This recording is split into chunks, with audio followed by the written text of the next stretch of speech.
Après 6 mois d'interruption, l'ancien entraîneur acrobatique du Cirque du Soleil est de retour à Wuhan pour retrouver son équipe. Sa mission, la préparer pour un spectacle très spécial en seulement 2 semaines. Certains sont en meilleure forme que je ne le pensais, d'autres non.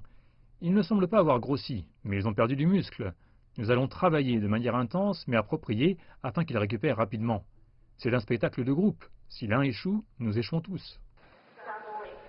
Après avoir quitté la ville en janvier, avant le confinement, beaucoup de ces artistes ne savaient pas s'ils pourraient revenir. Pas plus que leur directrice artistique australienne, qui a choisi de rester dans la ville la plus durement touchée de Chine. Beaucoup d'artistes sont retournés à Wuhan avant même que nous ayons une date de représentation. Mais ils se préparent parce qu'ils savent que nous avons fait plus de 1500 spectacles avant de fermer et ils savent l'impact que cela peut avoir sur leur corps. Sans préparation préalable, la reprise va faire mal. Mais notre équipe est excitée de retourner au travail. Shu a reçu de nombreux messages de soutien depuis l'international, dont ses anciens collègues qui vivent à l'étranger et qui font toujours face à la pandémie. De fait, certains n'ont pas pu rejoindre l'équipe, malgré la reprise de l'entraînement il y a 3 semaines. Ceux qui sont restés vont sans doute devoir faire davantage d'efforts pour compenser. C'est la partie la plus difficile. Il y a déjà beaucoup d'exercices quotidiens, et il faut aussi prendre en compte la récupération et quelques nouveaux éléments.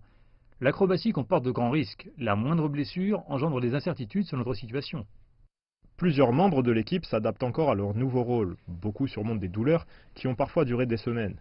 Mais Shu accepte d'avoir le mauvais rôle, sans toutefois atteindre le degré de rigueur qu'il a lui-même connu à 10 ans, lorsqu'il faisait partie de la troupe nationale d'acrobatie en 1984.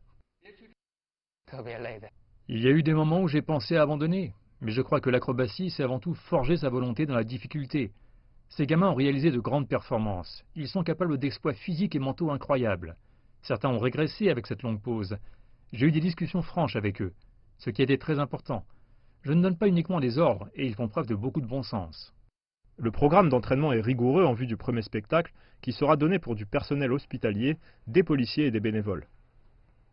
Pour nous, c'est une façon de dire merci à toutes les personnes qui ont travaillé très dur pour aider Wuhan à redevenir ce qu'il était. J'étais au bord des larmes à la veille du Nouvel An en regardant les médecins militaires à l'aéroport de Wuhan. J'ai vécu ici pendant 5 ans et je suis très attaché à la ville. Quand elle a traversé l'enfer, j'étais très affecté. Alors que Wuhan tente d'avancer, le Han Shou espère transformer la crise en énergie positive, un spectacle digne de ce nom.